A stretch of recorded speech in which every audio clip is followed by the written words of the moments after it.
చేసిన శ్రీమన్న గారికి, శంకరన్న గారికి, మరియు సదన్న గారికి, మరియు గారికి, మరియు వేదికలో ఉన్న పెద్దలందరికీ ప్రతి ఒక్కరికి పేరు పేరున బీసీ ఉద్యమకారుల వందనాలు తెలియజేస్తూ, మరి బీసీలకు ఆత్మగౌరవం, అభివృద్ధి, రాజ్యాధికారమే లక్ష్యంగా ఎంతో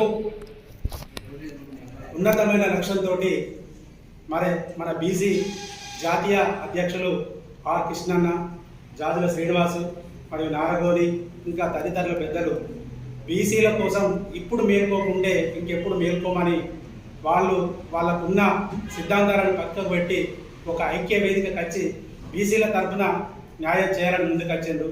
వారికి ఈ భారతదేశం లోపల ఉన్న యావత్ బీసీల తరఫున వారికి ధన్యవాదాలు, అభినందనలు తెలియజేస్తున్నాము.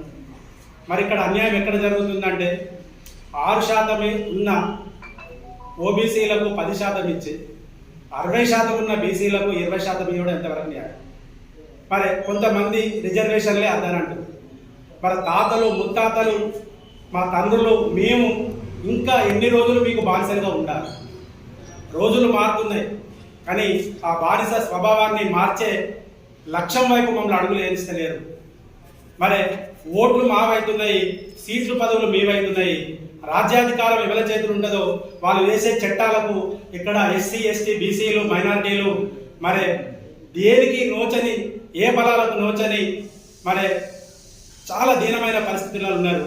దీనికి ఒకటే కారణం, తక్షణమే రాష్ట్ర ప్రభుత్వం తీసుకున్న నిర్ణయానికి కేంద్ర ప్రభుత్వం సహృదయంతో బీసీల పక్షాన నిలబడి మరి 9వ షెడ్యూల్ లోపల ఈ 50% దాన్ని పెంపొందించే విధంగా తీసుకొచ్చి బీసీలకు న్యాయం చేయాలి.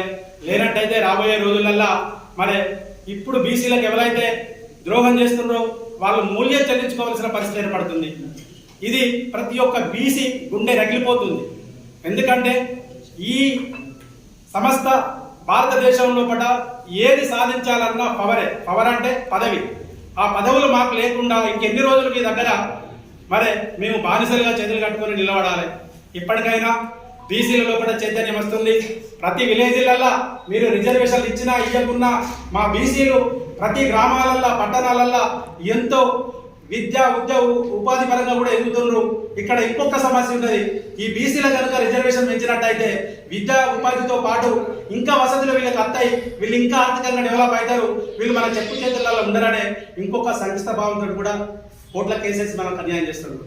మరి మేము కనుక ఆ రోజు మీ గురించి 6% ఉన్న వాళ్ళకి 10% ఎందుకని మేము అనుకున్నట్టయితే మీకు రాజ్యాధికారం వచ్చేదా?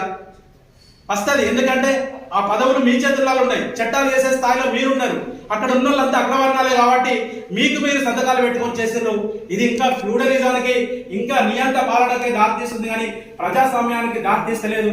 రాబోయే రోజులల్లా ప్రజాస్వామ్య విలువలు కాపాడడానికి బీసీలకు న్యాయం చేయకుంటే మరి ఉద్యమం స్టార్ట్ అవుతుంది.